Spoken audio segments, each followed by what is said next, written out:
Welcome back to the SportsMax Zone. We turn our attention now to cricket, although at the end of this segment you'll wonder if it really is cricket. The England and Wales Cricket Board, the ECB, says it may replace some of the game's traditional terminologies for its inaugural The 100 tournament to be played between the 21st of July and the 21st of August in Britain this summer. The ECB wants to replace a term like wickets with outs and plans to use batters instead of batsmen. The ECB has marketed the 100 as an action-packed competition where each team will bat for an innings lasting no more than 100 balls. So why is the ECB planning on tinkering with the terms used in this most traditional of sports? Here's what it says. The 100 is designed to make cricket accessible to everyone, and research shows that the language of the game can sometimes be a barrier. Along with our broadcast partners, we want the 100 to open cricket up to more people, as well as entertaining existing fans. So we're discussing the clearest ways of explaining the game, but nothing's been finalised. Now, the former England captain Michael Vaughan says he likes the idea, so he's giving a thumbs up to this new tournament. British journalist and sports commentator Alison Mitchells shares Vaughan's sentiments. This is what she says. What would make cricket simpler is if the word wicket wasn't used to mean multiple things. Example, the dismissed batter, the thing the keeper keeps, the thing that must be put down to be run out, and erroneously and annoyingly often, the 22 yards of the pitch. Now, also in support of the change is the communications manager of Cricket Australia, Matthew Taylor. And he says cricket's story, especially over the past 50 years, is one of constant innovation and change. It has so many formats and variants, and all are fantastic in their own right. I admire the 100's commitment to being bold and brave, and will be compelling viewing this winter, he thinks. Now, the head of public relations and communications for the Hero CPL, Peter Miller, had this to say. There's an awful lot of hand-wringing on Twitter about what is in essence a franchise T20 tournament, something which has been a huge success the world over. Looking forward to the 100 starting so we can talk about the cricket. Now, not everyone is on board with the changes though. Former Australia international Brad Hogg says the 100 changing wickets to outs for dismissals is a little too much. Cricket is not baseball. It's enough changes in formats to tamper with the terminology. Along with the British comedian Ayush Shah calls it yet another failure of Conservative government, adding, no longer will a team be described as being 93 runs for 3 wickets from 10 overs. Instead, it will be 75 runs from 60 balls for 3 outs. Now, the senior cricket writer for Sporting News, Melinda Farrell, says, have we all just been sucked in by a marketing ploy? The 100 is now being talked about worldwide, on social media anyway, because of outs. The use of batter has grown organically, so also is calling for pitch, a wicket, more common in Australia. I feel like that's always been the case. Now, the senior editor of Europe, Middle East and Africa at Social Media Intelligence and News Agency Storyful, Richard James, tweeted this brief question. What fresh hell is this? Joining us to discuss all of this, our British correspondent, David Brook. And somehow, I think I know where his brain is landing on this. The 100 coming up in England this summer, David Brook. Are you excited about it? Well, good night to you, Lance. Good night to your viewers. Well, excited? I'm not sure what the word is. I have a sense of dread about it, actually, Lance, yeah.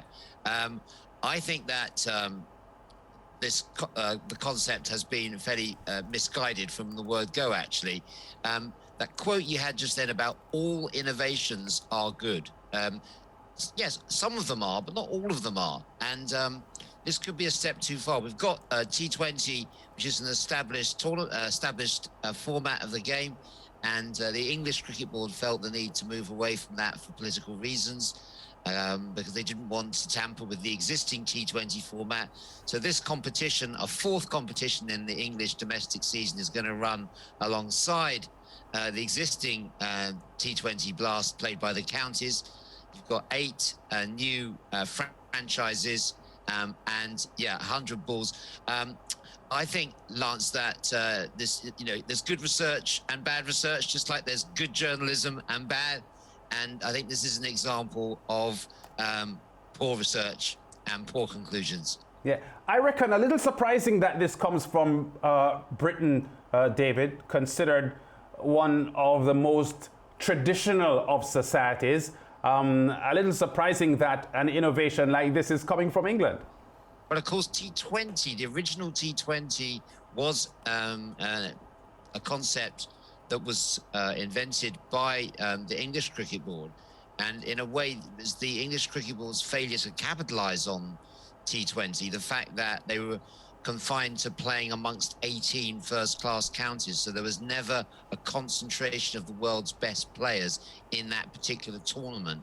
And so it's out of frustration with those 18 first-class tournaments, first-class counties, that the ECB has decided to go with this new format. So there have been innovations in English cricket, and certainly no one should be against that. And I guess the fact that the world is talking about it now, and this use of language and terminology, but the fundamental concept here, Lance, which I think is odd, is that this is a tournament aimed at people who don't like the game, people who don't follow cricket. So can you imagine any other sport chasing followers who don't like that particular sport? I don't see football, golf, tennis, any of these other sports constantly making overtures to people who don't like the game.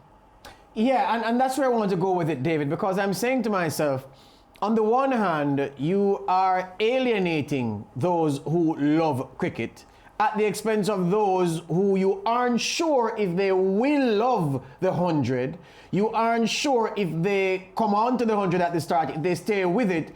But the potential value of the unlikelies and maybes is worth more than the definitelys and certainlys. I can't understand it, and I can see nothing more than a very slick marketing gimmick, David Brook. Well, yeah, I mean, marketing can be effective and it can be slick. I don't think this is either, George, because it's had so much bad publicity from the get-go, from the moment it was announced that they're aiming at non-cricket fans. To hell with the existing cricket supporters. What other sport would do that? Can you imagine a football tournament that was announced saying that we're aiming at people who don't like the game at the moment? And as for the language being a barrier, the language of cricket is one of its greatest joys and its richness. And when you start to abolish things like wickets and overs, we're now going to be referring to blocks of 10 rather than overs of 6.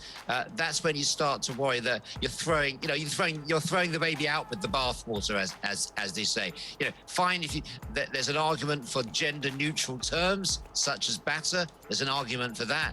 But when you start sort of abolishing third man and wickets and overs, then surely you're beginning to create a different game altogether.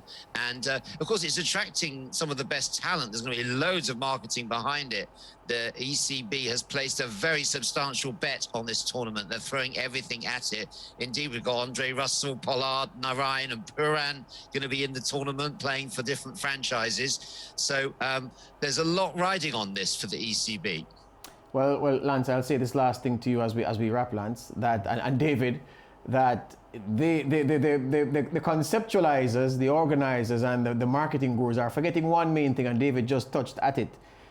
The commentators are going to have their brains rewired to talk about this game, because after the first block of 10, it's going to be mayhem, and I don't think anybody has thought about, in effect, if this is going to have an effect, or what effect it's going to have on the people, the men and women who are going to be describing the action on TV for those who aren't in the stands. It's going to be mayhem, which is why I'm saying, Lance, that it's a slick marketing gimmick. Well, thanks, David. When it starts, we'll certainly be linking up with you to monitor what's happening. Indeed, it could be a slick car crash. Okay, David, thanks for talking to us. And David, of course, mentioning that there are West Indians involved with Pollard, Puran, Narayan and Andre Russell. And on the women's side, Stefani Taylor and Deandra Dottin also involved in the women's side of the tournament as well, which I think is a good thing for women's cricket, because it is at least one platform where the women will be on the same stage as the men. So I think at least the women should be happy with the 100. women's tennis is hot on the home of champions. A new wave of rising stars of women's tennis. Current number 1 Ash Barty, number 2 Naomi Osaka. All that on SportsMax, the home of champions, WTA Tennis.